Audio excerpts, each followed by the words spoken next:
You know, I just had so many thoughts in my head and I had no direction, so I just thought that I must put myself in a situation where I live close to my basic needs, and maybe if I do that, maybe I will find my own way, so I just did that.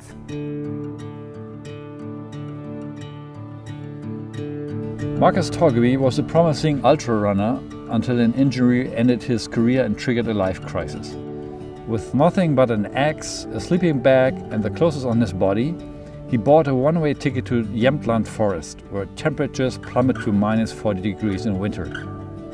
For 4 years, Markus lived in a simple hut he built by hand, slept on reindeer skin and survived on oatmeal, berries and fish. On these experiences he wrote a book called Unter freiem Himmel, which is just published in Germany by Hütte. With his wife Frida, who contributed to the wonderful photos for the book, and 3 daughters, he lives in Jämtland in a house he built himself not far from the place where he had lived in a tent in the woods, which is exactly where we meet him today for our talk. Hi Markus, nice to see you. Nice to see you too. Can you just briefly describe where we are? We are up in the northern part of Sweden, called Järpen. It's a little bit cold, minus 30 degrees and a lot of snow. And the sun is shining, so it's beautiful outside. But obviously you're used to stay in the cold. The book we're going to talk about today is written by you about sleeping outside, about a time like 4 years when you, at age 22, moved into the forest. What prompted that move? What made you move outside? Maybe it sounds a little bit crazy, but for me it was just the best thing to do.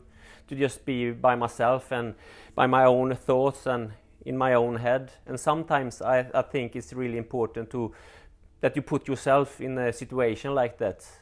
Can you describe the day when you moved out into the forest? What did you have with you? How did it work? I moved up in August, so it was quite warm. When the train stopped, I just had like a backpack with a sleeping bag and an axe and a saw and some clothes on my body and some food, of course. And then I just start walking 3-4 hours out in the forest, and then I find like an opening in the forest, and I just felt that this is the place. So then I just start to build my own camp, a tent, and I build a bed. Could you perhaps describe your feelings the first night when you stayed outside? You know, the first night I was quite tired because it was like quite a tough hike to that place. When the night come and I see the stars, it was a wonderful feeling. I was a little bit tired in the body, but my head was clear. And you never feared anything? I freeze a lot, so I thought about that a lot before the winter came. How will I going to survive this, or will I survive this? So yeah, you know, I was really afraid of the dark also, so that was a really unpleasant feeling. How did you overcome that fear of the dark? One day after maybe 4 months, I just accept it. Okay, I am afraid and that's okay, and then it disappeared. So for me, it was like a big change. How did you make a living? We think you needed some money also. And what did you eat? We learned that you ate lots of oatmeal. If you live on the things that are in the forest, like berries and things like that, and you fish some, and then you have oatmeal, then you will make it. So money was no big issue for me. I just lived very, very close to the basic needs and this very simple life with. I didn't have so much things. I had, of course, my sleeping bag and my clothes on my body, but you know, my clothes, I bought them in the second-hand store, so that was no big deal.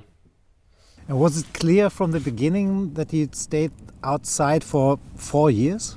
I decided for myself that at least 1 year, because I must be out in the in the fall, in the winter, in the summer, so I can see if I can learn something from the seasons. Why I stayed 4 years, I don't know. It was a good feeling, so I just continued. 99% was 100% perfect, and 1% was really, really tough. What was the tough part? The 1%? Sometimes, I felt lonely. But in some way I also felt that it's a good feeling to be in that loneliness. And did you go outside as a sort of city slicker, or have you been experienced in living with nature? You know, I was born and raised on an island outside Gothenburg, so I was used to weather, and from my childhood I think I have learned to just be outside because I have always been outside a lot. In your book that you wrote about that, Unter freiem Himmel in German, you describe that experience as sort of a survival strategy. Why survival, and how would you be without those 4 years? You know, for me, I don't think I had lived today if I didn't move out, because I struggle a lot in my head. I had so many thoughts and I had no direction, and my life was quite tough when I was young. So some people think that it was an escape, but you know, when you are just by yourself, it's hard to escape, you know, because all of those things you have problem with become more clearer. And I think today, you know, many of us, we are a little bit restless, and when you are restless, you put on some, you know, TV things on the Netflix or things like that. But I think it's really important that you cope with the restless feeling, because if you do that, you will learn something about yourself. What is the longest time that you didn't speak to any soul? 3 months, maybe 4. Wow. You know, so then your thoughts become really, really big when you're just by yourself. And for me, it was a little bit tough, but also a great experience. How was it then to speak again to people? Did you have to get used to that?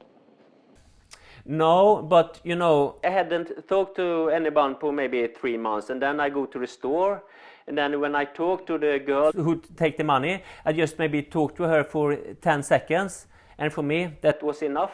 You know, then I felt, okay, now I can go back home again. In the society we're living today, you know, we have everything. It can be a little bit hard to feel sometimes because you have everything. If you put yourself in those feelings, you will learn something, and you will appreciate the food and the conversation and things like that. In the beginning, you said that your plan was to stay in the forest for a year. When did you get to the point where you realized, I will extend, I will stay for like another year or... But you know, I didn't think like that. I just continued because life was good. And then after maybe 3.5, 4 years, I talked to my father, and then he told me that your grandfather, he's dying. So if you want to say goodbye to him, you must come down. So I did that. One day before he died, he gave me an advice. And then he told me, Markus, I think the best thing for you is that you find yourself a woman, and then you married her, and then you let her decide over you. Then your life will become happy. And then, you know... So that's what you actually did? Yes! Frida? Yes, and then just a couple of months later, I met Frida. That's why I took I leave the forest. With her and your daughters, you're living not too far from the place where your tent stood. How is it to be with a family in such a remote place? Is it fine for the family, or are the kids bored? No, they are not bored. But in the beginning, the first years with me and Frida, and when my first daughter Signe came, you know, I hadn't checked into the reality. So it was a little bit. I was focused on in my way, and you know, when you live family life, you must have like a wider perspective. So in the beginning, it was a little bit too tough, but.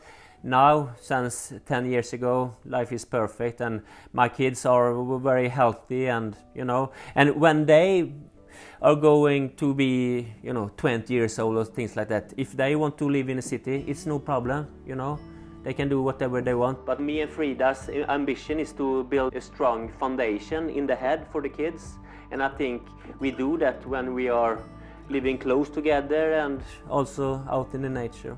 The spot where you put up your tent, has it got still a special meaning to you? Yes. It's a good feeling, and I still visit the place maybe once or twice every year, and sometimes I bring my kids, and yeah, you know, we talk about life and things like that.